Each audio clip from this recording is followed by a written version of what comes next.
Turci še toho roku veľkým čišle oddumali od šatvi cukrovej cvikli, nasамprед pre neprofesijne spravovanje cukrovnjog u svojim kooperantom, bo njeljem, že im vloni šitskim zmenšana cena u stred sezoni, ali i veli mali produkovatelje išće vše nedostali penjež.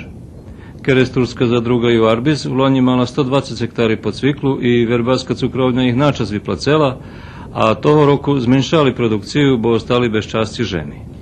Наша задруга ще 75 гектарів цвіклі, от того пошати 21, 22 і 23 марець пошати 65 гектарів, і нєшка 31 марець дошивами остатні 10 гектарів, які не могло при низькій воді, у стvari при високій поджемній воді.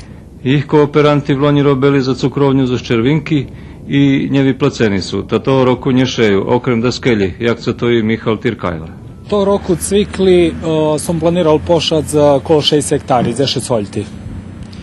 То даку зwiększana produkcja u odnosu na przeszły rok, protože przeszłego roku sam pierwszy raz szał, poszał sam 2 holti i jednostavno to mi była taka eksperymentalna produkcja.